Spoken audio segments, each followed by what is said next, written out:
आपण जर बघितला तर मी आता नालासोपारा पश्चिमेच्या स्टेशन परिसरामध्ये आहे। मी ज्या ठिकाणी उभा आहे त्या ठिकाणी पूर्ण गुडघाभर पाणी साचलेलं आहे आणि हा जो रस्ता आहे हा रस्ता नालासोपारा स्टेशन मधून बाहेर निघणारा रस्ता आहे।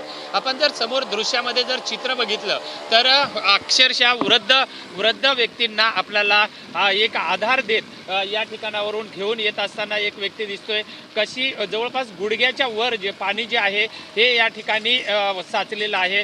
पूर्ण परिसर जो आहे हा पाण्याखाली गेलेला आहे। अक्षरशः वृद्ध महिलेला कशा पद्धतीने हा त्रास सहन करावा लागतोय, या पाण्यामधून त्यांना कसा मार्ग काढावा लागतोय हे चित्र आपण स्वतः डोळ्यांनी बघू शकता।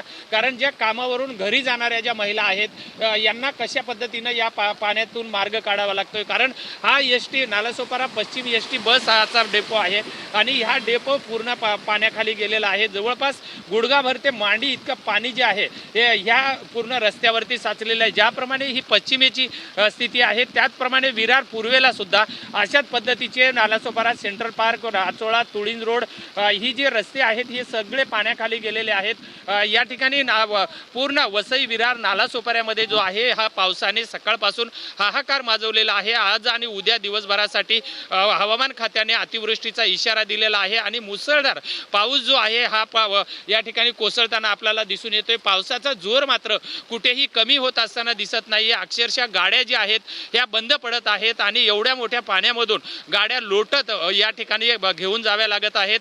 पूर्ण परिसर जर बघितला तर एक नदीचं आणि तलावाचं स्वरूप या शहराला आलेलं आहे। मुख्य रस्ते जे आहेत हे पूर्णपणे पाण्याखाली गेलेले आहेत। एकमेकाचा आधार देत नागरिकांना पाण्यामधून वाट काढत असतानाचं चित्र आपल्याला या ठिकाणी दिसून येत आहे। कारण नालासोपारा हे सर्वात जास्त लोकसंख्येचं शहर आहे। याच नालासोपारा स्टेशनवरून लाखो प्रवासी जे आहेत मुंबईच्या दिशेला जात असतात।